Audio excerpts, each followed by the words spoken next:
then you can take out your notes and help them. You can say, let's do it together, see if we can figure out how to do this. And those notes are pretty good. It's just that a really long literary review is like 5 to 10 pages, and it's not it's not easy. Sometimes it's not even that interesting. Um, but another thing about the literary review is it can be used, a review of literature in general, is that you could use that in a graduate school paper. Some of these papers are like 32 pages long, and so you have to spend about 3 pages reviewing what other researchers have said on a topic, and that's another kind of literature review. So there are two kinds. It sounds like the same. I'll put it in chat so you can understand what I'm saying here. There is literature review for literature, but the same term is used in writing a thesis on the university level.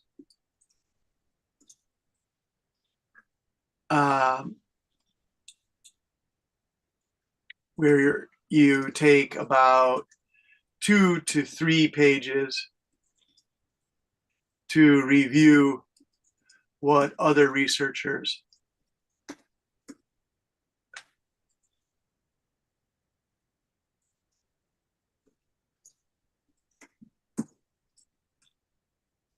Okay, there it is, you guys.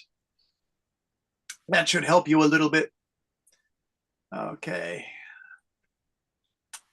All right, so let's take a look at Ellis, what you wrote here. This is pretty cool. I like it, Ellis. Let me get this ready here. And this is Ellis. And we corrected it. Ellis, really nice. It's a review of the Wimpy Kids. The students in academic level 2 are doing this too now. They're catching up with you guys. But yours was a little bit more challenging than the stuff they worked on. Yours is more formal, Ellis. It looks more serious. So, all right, Ellis, would you like to read the historical and context of a diary of a wimpy kid? Okay. 1. Historical and cultural context. Contemporary reception. The myth of a wimpy kid is widely sold all over the world as an entertaining, thrilling diary about a secondary boy with his daily life.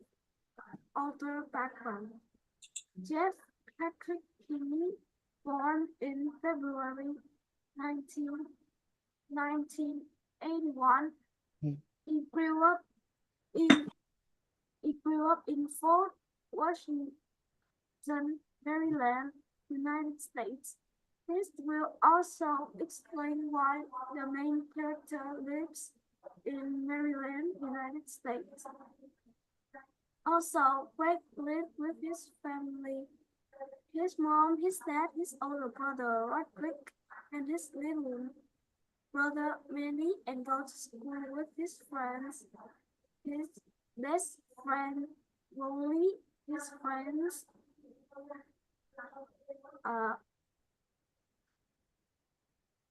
major themes and interpretations. Dominant themes. The book is written as a self-diary about Greg and his crazy life. Every day he comes up with crazy ideas and thoughts that he explains as his right to do.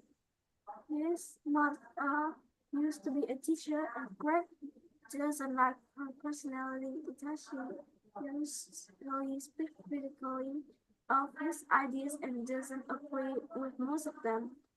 He doesn't like his older brother because Roderick always tells stupid things and unbelievably great thoughts. Yeah, very nice, Ellis.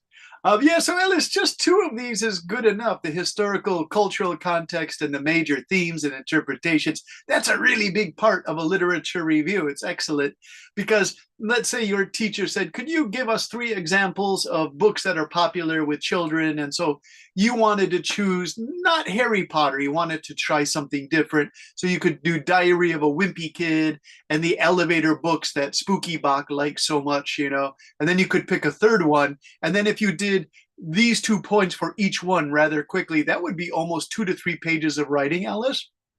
And then the next thing, you've already written this in your own words, right? So you're all ready to go, Ellis. Nice work. Thank you very much. Okay, I'm just checking to see who's coming here. We have Tron came. Hello, Tron. And we have Ryoko's here, and Fam is here, and Alvin and Ellis. We just went over Ellis's literary review. In the notes I wrote, we have a literature review for literature, but literature review is also used in the social sciences. If you have an economic topic or a finance topic, an accounting or business topic, you could do a literature review on that where you discuss three sources. Hello, Trong. Nice to see you. Trong Ming, good to see you. If your microphone's not working, you can communicate with me this way if you like. Uyen and Trong, that's perfectly fine. Because you are older students, you use the chat box very responsibly.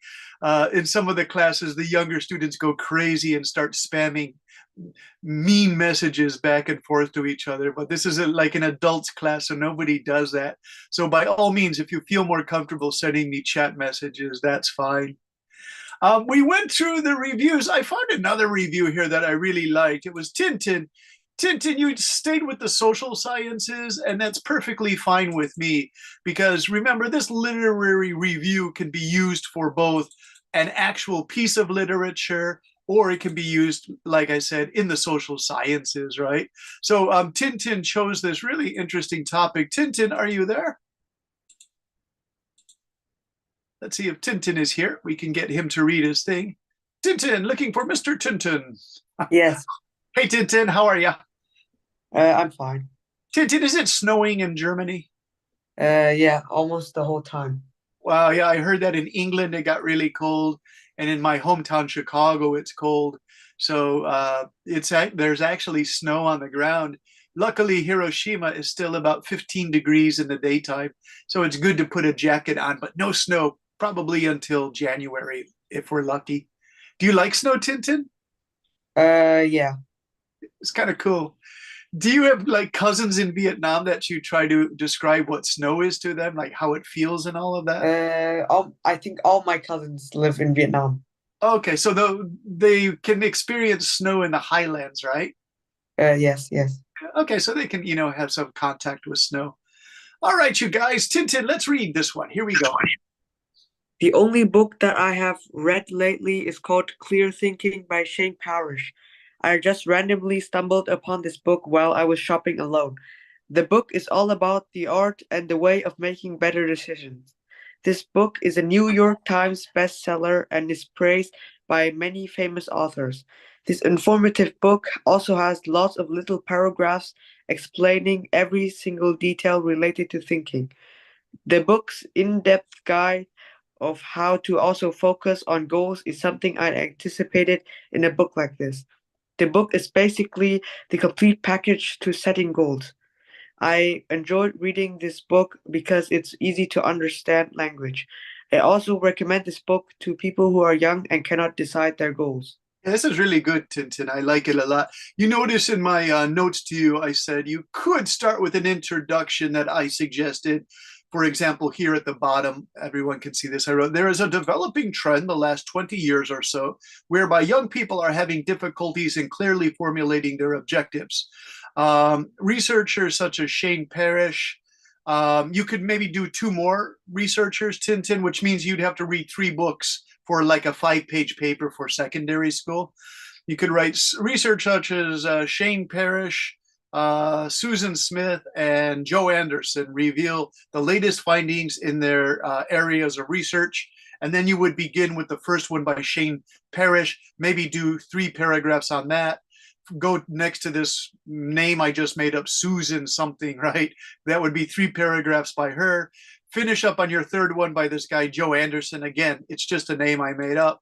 And you would probably be close to a 5-page paper, Tintin. So yeah, you have an understanding on how to do this. And the entire paper would kind of be a literature review. Nice work, Tintin. Okay, let's see. We have a chat from someone. Let's see how we're doing. Hello, Mr. Brennan. Hello. The font size is too small. I can't see it clearly.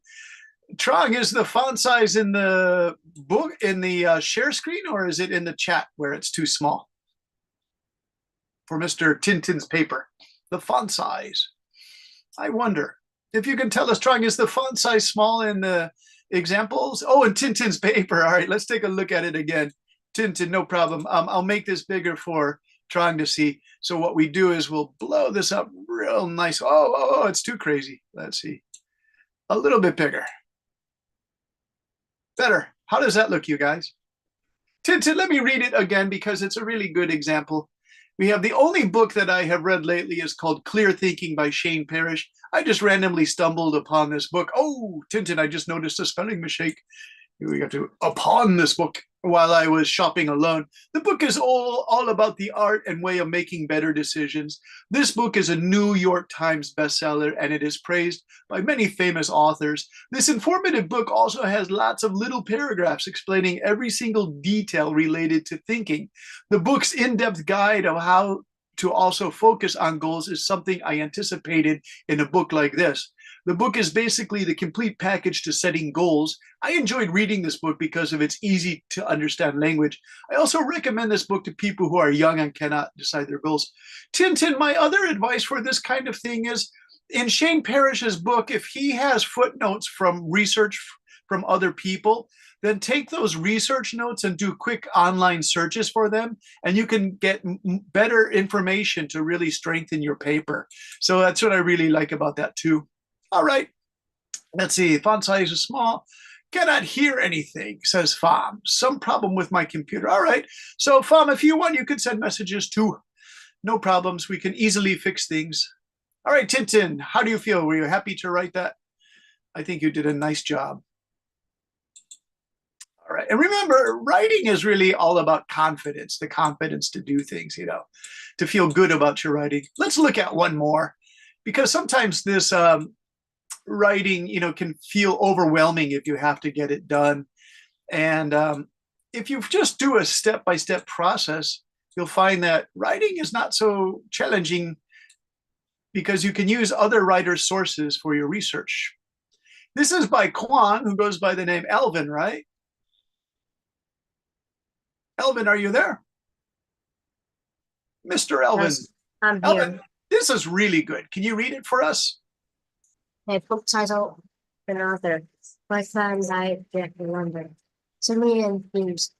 My thing tells the story of a wolf dog hybrid in the wilderness of Yukon, Canada during the Atlantic Goat Rush. The novel traces things on his while his harsh experience with both wolves and humans. Now these eventual demonstration key themes include the struggle for survival, the influence of environment and nature on behavior, and the conflict between nature and civilization. Human therapy elements. Character development also involves a fierce and distrustful creature to a loyal and loving companion, highlighting the transformative power of kindness and patience. Naturalisms. The novel reflects Jack London's naturalistic style, portraying life as a personal struggle influenced by environmental force and distance. Symbolism. White Fang represents the intersection of the wild and the civilized, and embodying the duality of nature and nurture. Mm. Chemical evolutions. Critics have admired that fans for its vivid description of the natural world and its exploration of survival. George Lucas the novel's ability to contemplate the brilliancy and beauty of life, making it a profound commentary on the human condition. Some critics, however, focus on Lennon's deterministic views, suggesting that the character are overly shaped by external force, leaving little room for free will. Nonetheless, the novel's enduring appeal lies in its emotional depth and its sense of adventure with deeper philosophical questions. Personal reflection. Reading White Fang was both thrilling and thought-provoking. I was fascinated by the way Jack London captured the raw power of nature and the resilience of his protagonist. White Fang's eventual bond with human reminded me of how understanding and comparison can overcome even the greatest barrier. Conclusion. My Son is more than it's a adventure story. It is a profound exploration of survival, adaptation, and the delicate relationship between humanity and the natural world. Its timeless theme and compelling storytelling make it a classic that continues to resonate with readers. Yeah, really nice work, Quan or Elvin. Elvin, are you in my Saturday class? Because another student mentioned White Fang. Was that you yesterday? Oh, No. this younger boy also loves White Fang. Is White Fang really popular in Vietnam for young readers? Yes, it's translated to Vietnamese a lot. Oh, a lot. Okay. Wow, wow. White Fang. Let's see. Lutron, you are here. How are you, Lutron? Good to see you. Lutron, do you know this book that young people in Vietnam read called White Fang? Have they been reading that in Vietnam for many years? The White Fang story. Let's take a look at this, Tintin, where you got this from, what the cover looks like. Let's see, how could we do that? One moment, I have an idea. Mr. Elvin, let's look here. And then let's look at what the original title was. I'll do a share screen in just a moment. White Fang book cover in Vietnamese. All right, and we'll run that check there. Let's see what it looks like, Elvin. Okay. White Fang, there's the classic cover by Jack London, and he's a wolf. He's a wild wolf. Was it translated into Vietnamese? I don't know. Do you see the Vietnamese? There would usually be Vietnamese. Elvin, do most kids read it in English or Vietnamese? Vietnamese. Okay. Let's do White Fang book cover Vietnamese edition and see what that looks like. Did anyone put up an image of White Fang with the Vietnamese writing is what I want to see. These are all English. I can't find one, Elvin. Strange, right? Because usually I can find the book cover in Vietnamese or Japanese or Chinese really quickly, but I can't find any of it here, Elvin. Oh, well. I sent in the chat. Okay, it's non-trong is better to search. Okay, we'll do non-trong for White Fang. Okay, so let's do non and a non-trong. And as soon as you guys see this, you know, many of the adult students will say, I know that book from when we were children or teenagers. You have to read it. And it's trong like that, non-trong. And non-trong. White Fang. Yeah, okay. And so non-trong is there. That's a beautiful cover in Vietnamese too. All right. Now do people recognize that that's non-trong? All right. And there's another one, non-trong. All right. Thanks, Elvin. Really good. Okay, so for today, everybody, oh, that's a beautiful cover, Alvin. Yeah, Ellis knows the book too. Okay, so for today, I wanted to do the paragraphs, how to make stronger paragraphs, but also how to make paragraphs that are strong by themselves. That's the first step. But then paragraphs that begin to connect well with other paragraphs. So today, the objective or goal is refine paragraph writing skills, improve your paragraph writing skills with emphasis on paragraph unity, coherence, and development. When they say unity, it means, of course, one paragraph, but maybe two more paragraphs that are connected to the original paragraph. Topic, ensuring paragraph unity throughout strong topic sentences, through strong topic. So each topic sentence allows you to strongly connect your paragraphs together. Now, to be honest with you, sometimes I have difficulty doing this in my writing. The last time I had a difficult time was about 5 years ago. I had a very difficult paper to write on Africa, and I just wasn't using the topic sentence. So my young professor was confused about what I was writing, and I realized I didn't put the topic sentences to connect all my crazy paragraphs. So developing paragraphs with sufficient detail and evidence, paragraph transitions and flow, all of these are important. We will discuss tonight. And then we'll do one paragraph for our homework. You could do 3 if you want. Some of you enjoy doing more. Now, why do I have this snake? Hey, Alice, can you read my snake illustration here if you're there? If Alice is here. Hey, Alice, are you there? Where did Alice go? Alice, are you there?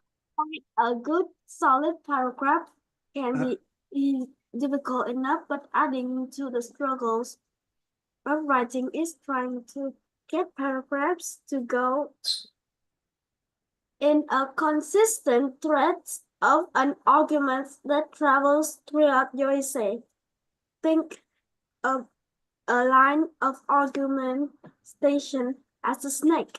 It winds down through your paper. Yeah, so think, this is backwards, but the head is where your introduction is, and this is a body paragraph, another body paragraph, a third, and then there's your conclusion. It's a snake, right?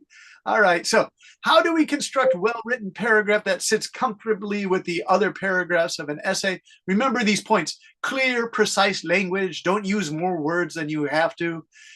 Demonstrate understanding of the concept's real world application. We saw this in Elvin's thing about White Fang, talking about how it's a balance between man and nature. And really good. You got the real world application, Elvin. So nice work on that. Organized, clear structure, logical flow. Those are our goals for writing paragraphs like this. So let's look first at a poorly written paragraph in the field of economics. So Lutron, you are a business economics finance person? Is Lutron there? Yes, I'm here. So Lutron, you are in the business field or finance or economics? Yes. Yeah, so I tried to get an economics example of a paragraph that wasn't written really well. Would you like to read this here? We can read all of these here. Yes. Okay. Supply and demand are important in economics. When there is more demand for something, price go up, and when there is less demand, price go down. This happens a lot with things like gas and stuff. People want things supply chain. If there is too much stuff, price fall. Companies sometimes make too much stuff, and that's not good because they lose money. This is why supply and demand are important, and everybody learn about it. Why it's poor. Valid language, things, and stuff. Like a specific example or that. No clear structure or argument. Simplicities and repetitive idea. Yeah, so like instead of using things and stuff, you could be specific. You could get eggs, you could go bread, rice, housing prices, right? These should be named in the paragraph. So you could write, there is more demand and prices go up. When there is less demand, prices go down. This happens with a lot of things like gas, electric, housing prices, bread and rice. People want commodities, so prices change because there is competition. If there are too many things like too much rice for 1 year, prices begin to fall. That's not good for farmers, but it's good for consumers. Companies sometimes produce too many of the same items, and that's not good because then they lose money. You could write in this paragraph, you could easily write, for example, many countries now produce flat screen television, such as Taiwan and Japan, Korea, Vietnam, Indonesia. So the price of screen TVs have become really cheap. This is why supply and demand are so important, and everyone should have an understanding about that, right? Now, the one thing about this paragraph, if you have a friend in school and they just don't understand supply and demand so well, you could use this language to talk to a friend. You could say, oh, well, let me make it simple for you. And then maybe the friend begins to understand, right? But for a formal paper, you wouldn't want to use this style of writing. It's too simple. And your professor or teacher will say, it's kind of weak, right? Lutra, would you like to read the well-written paper then? This is an improvement. Yes, the well-written paragraph. The interplay between supply and demand serves as a cornerstone of the market economics, determining price and resource allocation. For instance, during the COVID-19 pandemic, the sudden spike in demand for essential goods such as hand sanitizer and face masks led to significant price increase due to the limited supply. Conversely, the overproduction of fruit oil using the same period resulted in plummeting oil price as storage capacity were exceeded. This dynamic highlights the elasticity of demand and the importance of the efficient product forecasting. Understanding supply and demand equips economists and policy makers to anticipate market fluctuation and mitigate economic disruption effectively. Yeah, very good. Thanks. Neutron, you understand most of that economics, right? This is like review for you. Okay. Now, it's really good though. I like it for secondary students. This is a good start, you guys, to start understanding economics. That word conversely is wonderful. I'm going to show it to you here. This can be used so much in your writing that I really strongly recommend you guys learn this word conversely. It's beautiful. Here it is in English. Conversely. And there it is in Vietnamese. Ngược lại. Yeah, so conversely, that's such a great word. So Alice and Tintin and Pham and all of you, remember conversely for your writing. It's such a great word. Conversely, it means on the other hand. So you could write on the other hand. If we go back to this original thing, you could write on the other hand, the overproduction of crude oil. And I know that you guys know that because I've seen that in your writing a lot. On the other hand, right? Now be careful. Some students make a mistake. They write in the other hand, right? Because you're thinking in the hand, right? But that's not, you don't say in the other hand. You want to say on the other hand. It's not a bad word, but you can quickly change on the other hand. Let's say you're using on the other hand too many times in your paper and you want to change it. Then the great word is conversely. Conversely is a beautiful word. Okay. And then why is it well written? Lutron, can you finish this as why is this well written? Yes. Why is this well written? Remember the point highlight in blue, but also the COVID example, clear and precise language. Specific example, COVID-19 hand sanitizer through hours. Demonstrate understanding of the concept real world application. Organized with a clear structure and a logical flow. Nice, nice. By the way, plummeting means falling really fast, plummeting, falling down price of crude oil because no one was buying oil. There's that famous picture of all these ships off the coast of California, and the ships can't come into the harbor at San Pedro, California, because nobody is buying the oil. The ships are just sitting there, and the oil companies were losing billions of dollars a week. All right. So that's the oil they're talking about. Now, in writing, this is really interesting. We use this word cornerstone. And let's see who else. I want to call on some people to see if their microphone is working. We have Trong and Min. Min from Da Nang, are you there? Hello, Min. Yes, I'm here. Good to hear you. How are you today? I'm okay. Okay. Min, you know this word cornerstone?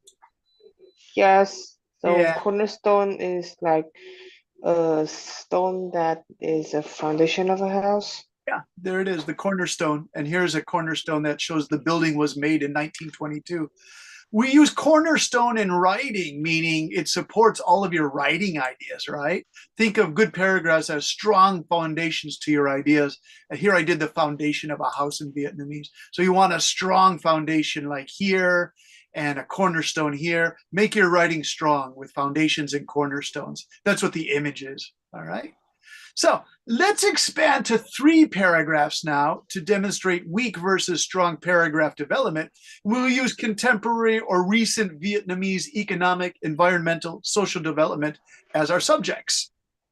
So let's go back to Mr. Min. Are you there again, Min? Min, you're a good reader. Yes, Can you read this for yes. us?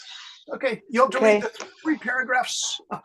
There you go. Okay, first paragraph is Vietnam's economy has grown rapidly in recent years, becoming one of the fastest growing in Southeast Asia. The country has focused heavily on manufacturing and exports, particularly textiles and electronics. This has created many jobs and improved living standards for many people. Tourism is also an important part of Vietnam's identity. Many tourists visit attractions like Ha Long Bay and Hoi An, which are UNESCO World Heritage Sites. Vietnamese cuisine like pho and bánh mì is also popular among travelers. In addition, the education system in Vietnam has seen reforms to improve quality. More students are pursuing higher education both domestically and abroad. However, challenges remain, such as disparities in access between urban and rural areas. Yeah, now notice this is described as weak. In the first example with 1 paragraph only, it was poor, it was really bad. This isn't bad. You could use this in a presentation if you had to for foreign guests visiting your company. This would be a fine presentation for speaking, but for writing, we want it to be a little bit better than that. I see Ruyoko is here. Ruyoko, how are you? Ruyoko from Nha Trang, are you there? Yes, teacher. Yurioko, can you read why these 3 paragraphs together would be weak? Okay. Why it's weak? The paragraphs touch on different topics: economy, tourism, education, but lack predictions or transitions. There is no overarching theme or thread-linking theme. Each paragraph feels isolated without a cohesive argument or narrative. Yeah. So, you know, the other word for cohesive is cohesion. It's like Velcro, the things stick together. Cohesive and cohesion. Let me do that cohesion because that's, you know, it's a big word, cohesion. Yeah, and you know, you guys could research that, but I can quickly show you what it is here. Cohesion or cohesiveness is the ideas stick together, and there it is, cohesion. Cohesion. But in Vietnamese, Sự gắn kết. yeah, so you know, there's no cohesion amongst these 3 paragraphs, right? We want to have cohesion in our writing. That's our main goal, cohesion. Okay, cohesive with transitions. Let's check amongst our students tonight. Let's see if it would let me. Here we go. Zoom does some strange things, you guys. Okay, I'm gonna have to stop that share. Okay, we have V. V, are you here? Hello, V. Yes, I'm here. How are you today, V? Yeah, so great. Good, good. I hear your son sounds happy. Is that your boy? All right. Hey, V, would you like to read this cohesive or better connecting strong example of the 3 paragraphs? Yes. Okay. Paragraph 1. Vietnam's rapid economic growth over the past few decades had transformed the country into the dynamic hub of manufacturing and exports, particularly in textiles and electronics. This economic expansion has lifted millions out of poverty and significantly improved living standards. However, this growth has also brought challenges such as environmental degradation and rising income inequality, which require thoughtful policy responses. Paragraph 2. One area where Vietnam seeks to balance growth and sustainability is through tourism.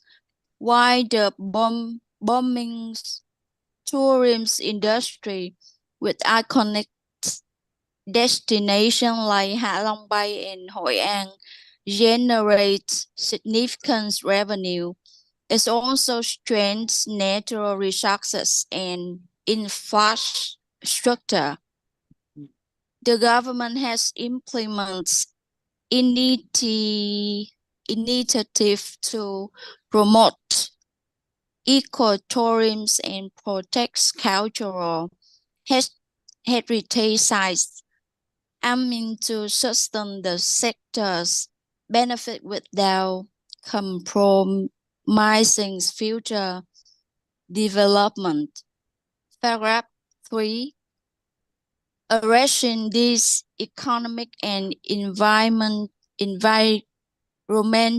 challenges also require investment in education.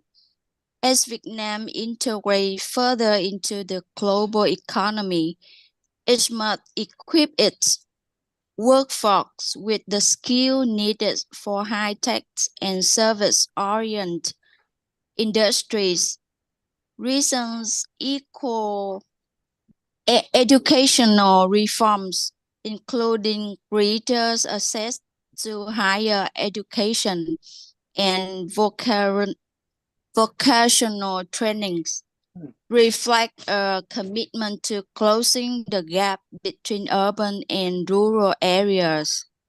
These efforts are crucial for ensuring that all citizens can participate in and benefit from the country's ongoing development. Nice, nice. And I'm sure you know some of these topics, right, V, from your finance, right? Things like closing the gap between urban and rural areas. So there's not so much disparity or difference between the people in the farming and the cities, right? All right. So why is this strong? Clear transitions between the paragraphs create a logical progression of ideas. Each paragraph builds on the previous one, forming a cohesive argument about Vietnam's growth and its associated challenges. Now, to build the paragraphs, it's okay to repeat things, right? So I put these in blue to show you how that would look. So here at the end of this paragraph, they're concluding it by talking about growth. They're saying growth here. And then if you look in the very first sentence of paragraph 2, balanced growth, there it is again. So growth and growth, it's okay to repeat stuff in the last sentence and the first sentence. Nothing wrong with repeating information so the reader really stays with you. Then it goes to here, aiming to sustain the sector's benefits without compromising future development.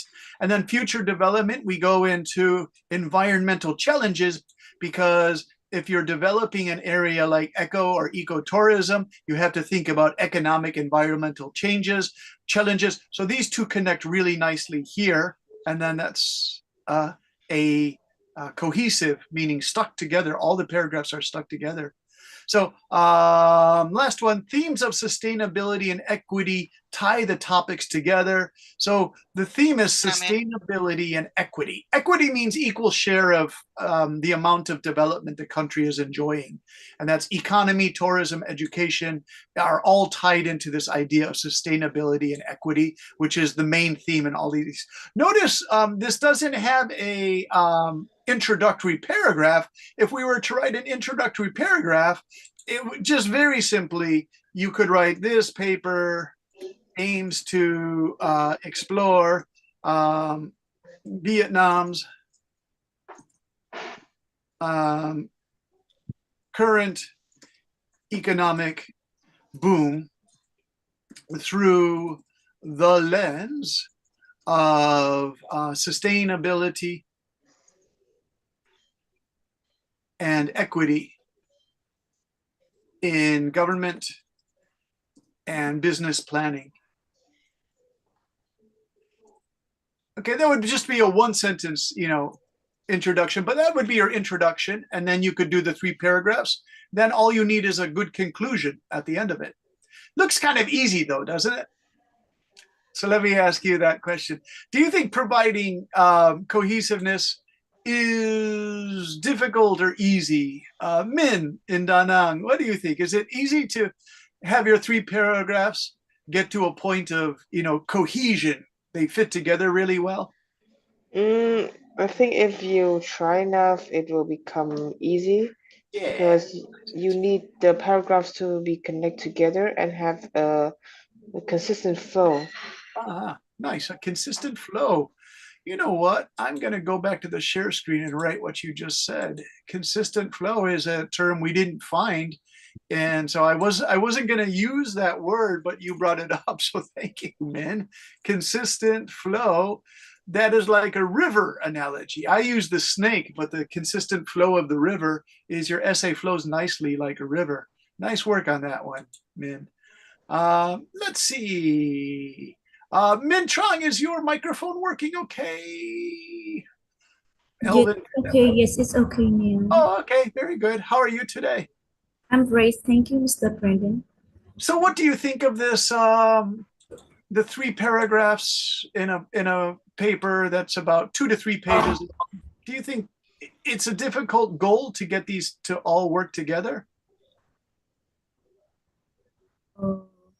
Like cohesiveness is our big word for today. Right.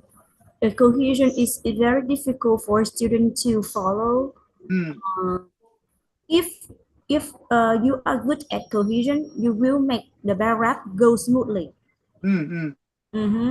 My advice, do you think, to tell students, just keep proofreading your paper and ask yourself, does it make sense to you?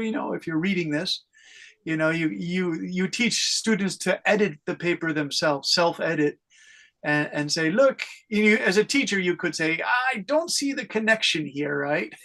And then you tell the student, you have to work on this more. These 3 aren't connecting well enough, right? So a good teacher should look at the work the students are doing before they hand it in, I think. That's why some teachers have counseling sessions with their students. But this is very difficult to do in a secondary school with like 40 members in a class. Min Trong, you are a teacher, right? Yes, I'm a teacher of Vietnamese. Yeah, so do you think, some of the class sizes, the students tell me they have 35, 45 students in their class. Do you think it would be really challenging for a teacher to find the time to help students, look for weaknesses in their paper during a counseling session or something? Because college teachers are a little bit luckier. They only have like 15 students. So they tell the students, I want to have 15 minutes talk with each of you. And the teacher sets aside about 750 minutes, which is still a long time. 15 minutes each for 15 students, you need at least 750 minutes, which translates to, what is that in hours? It's about a 12-hour commitment spread over 1 week. And you go to the teacher's office and he shows you the weaknesses in your paper where maybe the paragraphs aren't going together. But with 45 students, that would be a really big challenge, I think. Now there's another one here. I want us to look at this paper. If it's okay, Ruyoko, you're a fine young writer. And so Ruyoko, I want to look at your review because I think you have a natural ability to do this in your work. I see it time and again. So Ruyoko, if we may use yours, I'll ask your permission nicely to use your work. And let me go to Zalo to find it. And one moment, please. And what we'll look for in Ruyoko's work is how Ruyoko is able to put these ideas together All right, and I'm going to go to share screen on this. Ryoko, would you like to read this for us?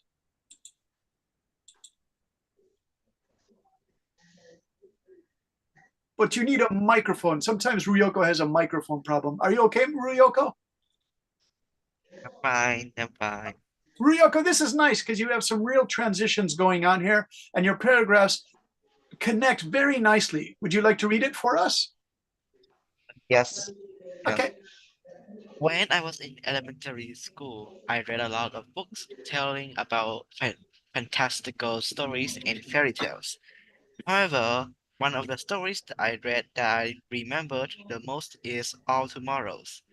Now, at first, as a child, I enjoyed reading this book because it is a work of fiction, despite not understand, despite not not my understanding of the concept fully. Yes. Now, when I revisit the book, I wondered how I did not experience a 1 week long nightmare while reading it. Funny, yeah. All Tomorrows is a fictional book written by C.M. Coleman, Mm. depicting humanity's future over the course of millions of years after an interstellar conflict with a species called the the Q. In the story, after the humans have colonized the stars, they were attacked by the Q and were genetically re-engineered horribly into various bizarre and specialized forms. These include beings adapted to extreme environments and gross, gross, I don't know how to read the word. Oh, extreme environments and grotesque life forms. Thank you, teacher. Grotesque life forms designed for the Q's whim. After a few more years, the Q mysteriously vanish and leave the post-human species to evolve and adapt to the environment of the planet they were living in. Some managed to regain the intelligence and build a society, while others either fall into obscurity or extinction. Later, they discovered ruins and and Earth humanity's home. They rise they rise to prominence as humanity's ultimate heirs. Heirs, yeah, heirs. For my critical evaluation, All Tomorrows is a deeply imaginative and ambitious work that challenges traditional storytelling by focusing on humanity's potential future across an incomprehensible timescale. Its greatest strength lies in its ability to inspire awe and curiosity about evolution, identity, and survival. However, its lack of the traditional narrative elements, such as character arcs and detailed emotional stakes, may limit its appeal outside a niche audience. Hmm. For fans of speculative biology, cosmic history, or existential reflection, All Tomorrows is a profound and unforgettable journey.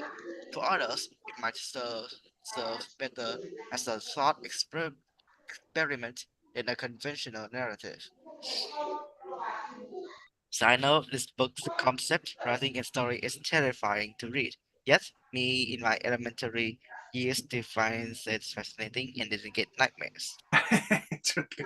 What I like about your writing and Nakin and Ellis's and Spooky from our basic writing classes, you guys have a unique way of expression. It makes me laugh sometimes, like you don't get a 1 week long nightmare after reading it. Suggests this is a really frightening book. So yeah, nice work, Ryoko, really good. And what I like here is you have your transition now at first for my critical evaluation, for fans of speculative, side note. These are all great transition words. What I like here is that you didn't use a transitional word because your writing is really strong, Ryoko. In this example, you didn't really need a transition word, right? You had already done two really good build-up paragraphs, and then you got to this, so you didn't have to use transition words, and that takes a lot of skill. So nice work, Ryoko. Really good. I'm happy with that. Okay, let me just check if there are any notes there. All right, everybody. So we have about 10 minutes left. And what I would like you to think about, start doing for your homework is, could you just, if you have the time, if you could do 3 paragraphs on any topic that you like. I chose ecotourism and economics as our examples because we have so many business students. I want to make that interesting for them, for V and Kevin and others. But could you do a paragraph that shows clear transitions? Each paragraph builds on the previous one, and you can write about anything you want, and it has a consistent flow. That was very nice. That was Min or Ryoko who said that. Min, I think, said a consistent flow. Very nice. So any homework is any topic that you find interesting for school, work, or general enjoyment.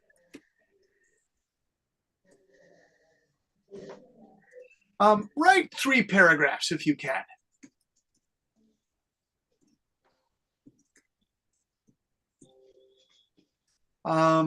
Try to use transitional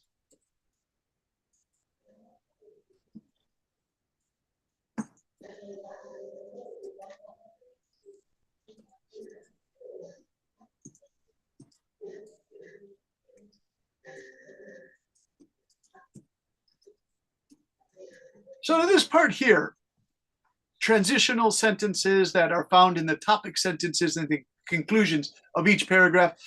This might be a little bit difficult to understand, this transitional sentences in the topic sentence. So let's just quickly go back to this. We have this as a transition. This is transitioning. It's into paragraph 2, where this will then be talked about. And then it will go into paragraph 3, where this will be talked about. Let me just see, in paragraph 2, is there a pretty good, the government has implemented initiatives to promote ecotourism and protect cultural heritage sites, aiming to sustain the sector's benefits without compromising future development. Addressing these economic events, there really isn't a strong transition here. I would say this is okay, but I would want to make this stronger. So quickly, let me show you how I would make that stronger. The government has implemented initiatives to promote ecotourism and protect cultural heritage sites, aiming to sustain the sector's benefits without compromising future development. However, these safeguards do not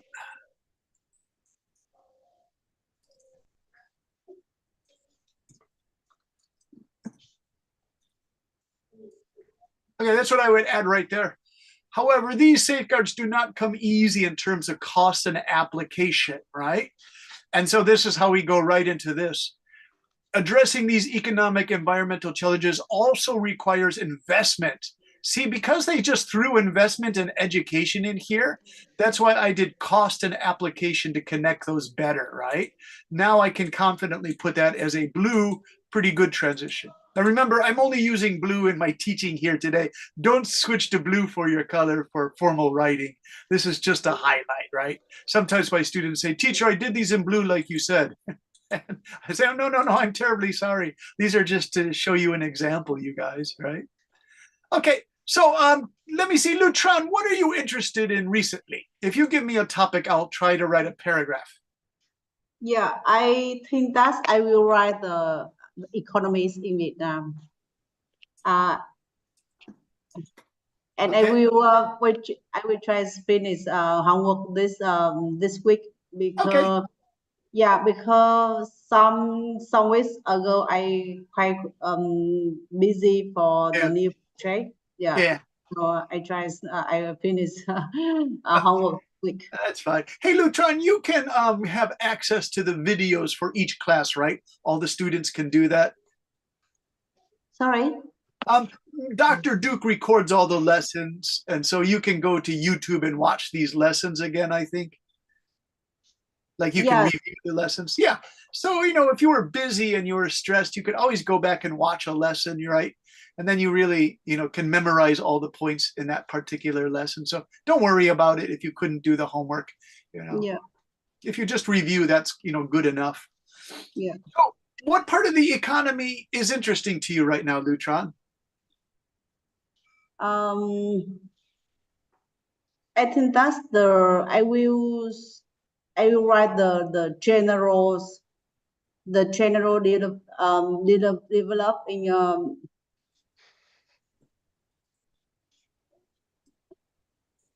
Is it in Asia? It's the Chinese Belt and Road. yeah. Yeah, it's a Belt and Road Initiative in English.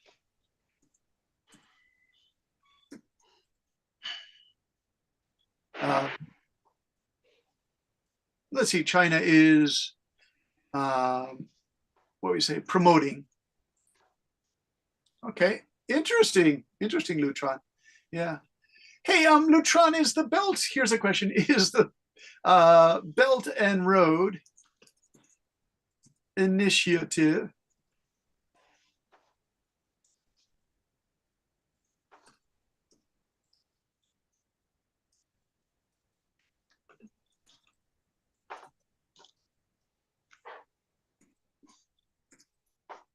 is it slowing down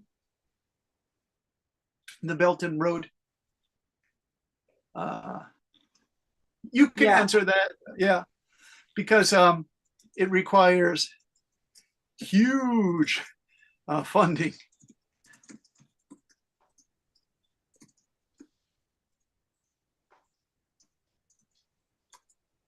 Yeah, those are good topics. Lutron, is Vietnam part of the Belt and Road Initiative? Because it just seems that China is so close to Vietnam that most of the southern roads into the northern part of Vietnam and the bridges and the tunnels, that's already developed, right? It's been developed for a few decades now. But are there any new initiatives on the border between China and Vietnam, like a rapid train service?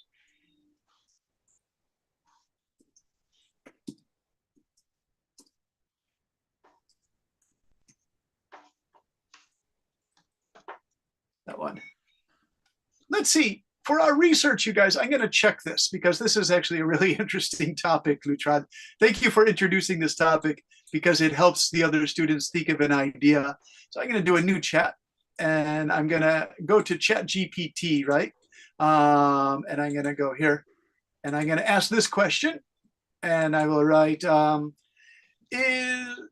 there projects between Vietnam and China that are part of the Belt and Road, I think is what it's Road and Belt and Road Initiatives. Okay, I think, or is it Road and Belt? No, it is Belt and Road, BRI. It says, yes, Vietnam and China have several projects under the Belt and Road Initiative, the BRI. Although Vietnam approaches the BRI with caution, ensuring that such collaboration align with its national interests. I really like this one, right? And I think this is a really good statement, right? You want to go cautiously on this kind of stuff.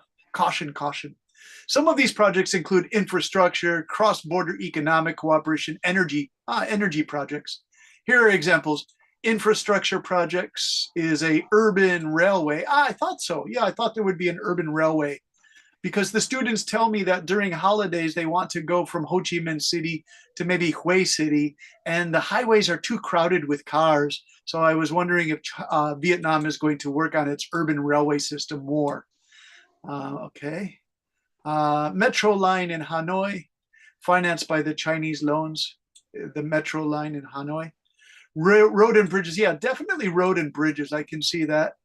Economic zones, energy projects, thermal power plants, maritime connectivity. Now, this is interesting. Port development, yeah. Bridge and road, everyone thinks that it's like roads through, countries with mountains, but actually port development for ships are really important. And then these are the 3 strong points Projects do not compromise its sovereignty, debt sustainability. Oh, this one's really important. Do you know, Lutron, that one's important because Sri Lanka had an airport that was built with Chinese financing, and the Chinese were really strict about getting their money back from the airport. And the Sri Lankan people started saying, we don't have the money. And so they had to start a payment plan that was really challenging for the Sri Lankan government. So I'm really glad to see that Vietnam does debt sustainability is an excellent point. Really good. You know what? I'm going to copy all of this. Lutron, I'll put this in the teacher's notes for today. So if you need this to like write a paragraph paper, it's available to you. If anyone else is interested in this, you can also check the teaching notes for today, because this is an excellent one. You could write 3 paragraphs. You could write 5 paragraphs if you wanted to. And remember, anything you write in my class, you can use in your secondary school, right? Or your primary school. You can use these topics because you already worked on them. All right, nice, really good. Okay, and so I will say thank you for another great class. I really enjoyed it today.